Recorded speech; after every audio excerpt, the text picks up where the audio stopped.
handwriting is getting worse, but we'll talk about action potential in a bit.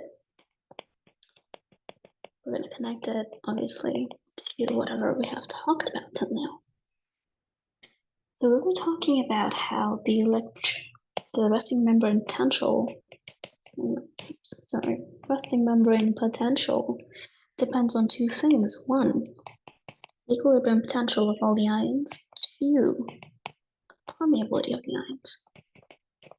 So that means the resting membrane potential will change if we change the permeability of the ion, or if we change the equilibrium potential. Now, changing the equilibrium potential of something would depend on the concentration of it. And generally, that's pretty stable. We can change it. It does take a lot of time. And that's not something we're going to talk about in this part, because it's more going to be affected in physiology. So if we do that, then we'll talk about it. But for now, we're not going to talk about this. We're going to talk about permeability. How do you change permeability? I don't know why I'm waiting for an answer, but it's going to be changed by channels, right? If we open more channels, the permeability would increase. If we close channel, permeability would decrease. What happens to that pretty graph we just made up, right?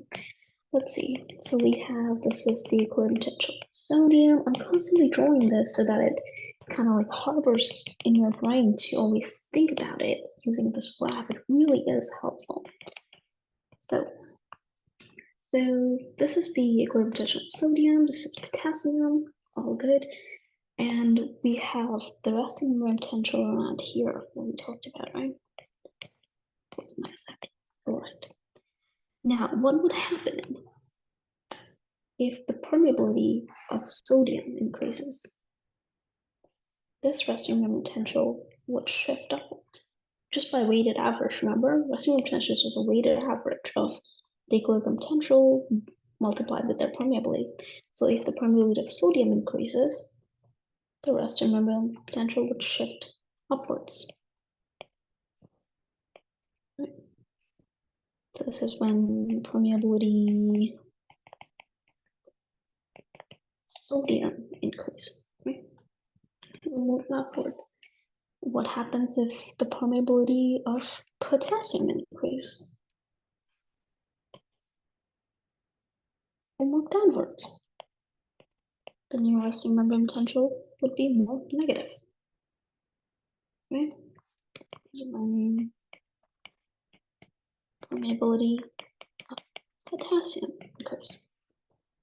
Okay. Similarly, if I say the potassium permeability decreases,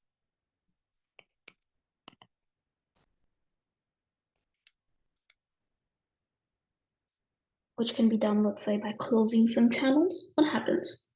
It would move up, right? The resting membrane potential would become more positive. It would move up.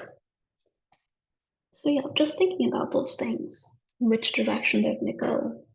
If you visualize it into this graph, and then think about where it's going to move by changing the permeability, that's more helpful. Cool.